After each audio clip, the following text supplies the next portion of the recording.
L'histoire d'un bijou commence par l'alchimie entre la chaleur et le métal le plus incroyable jamais découvert, l'or. Un lingotin est fondu pour réaliser le plateau, partie supérieure de la bague sur laquelle seront positionnés les diamants. L'or est laminé entre deux rouleaux d'acier pour en réduire son épaisseur à moins de 2 mm. À l'aide de pointes d'acier sont tracées les premières lignes qui vont donner les principaux axes du bijou. Sous les coups du maillet, la plaque d'or prendra la forme galbée du dé à emboutir pour donner du volume à la tête de la bague. Il est encore difficile de s'imaginer que ce n'est uniquement sous la torture de pointes d'acier, de coups de marteau, d'écrasement que naîtra un bijou de ce métal. La bordure extérieure des diamants est tracée pour repérer la matière qui sera ensuite retirée à la scie.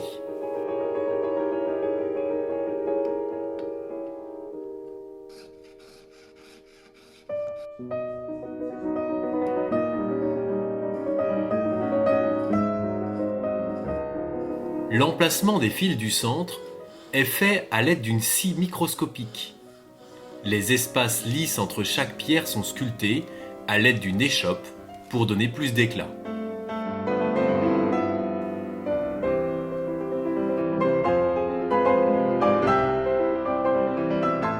L'anneau du panier, partie du dessous de la bague sur laquelle viendra se braser tous les fils, est tourné à la pince.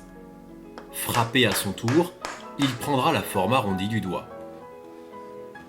Pour donner du volume au panier, partie du dessous du bijou, deux fils sont brasés sur l'anneau selon un angle précis. La flamme viendra lécher les parties à unir pour ne former qu'un seul et unique élément, la tête. L'anneau doit être solide et élégant, fin et élancé pour mettre en valeur la partie empierrée. Des palmettes sont découpées pour tenir le haut de la bague. La technique choisie est la plus complexe, sculpter le corps dans la masse en un seul élément.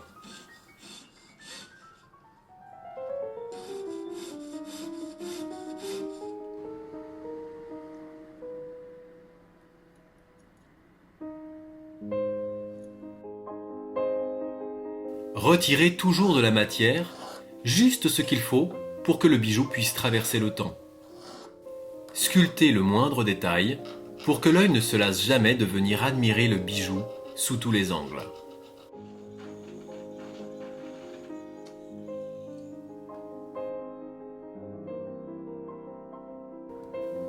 Une fois terminée, la bague est noyée dans de la cire. Cet écrin d'or va recevoir une matière tant convoitée, métamorphose du carbone à l'état cristallisé, le diamant.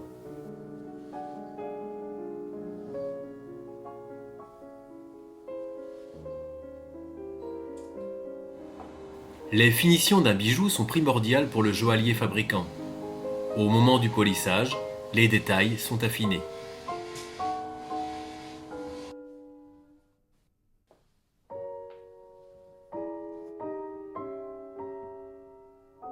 Un dernier regard sur le joyau avant de refermer l'écrin.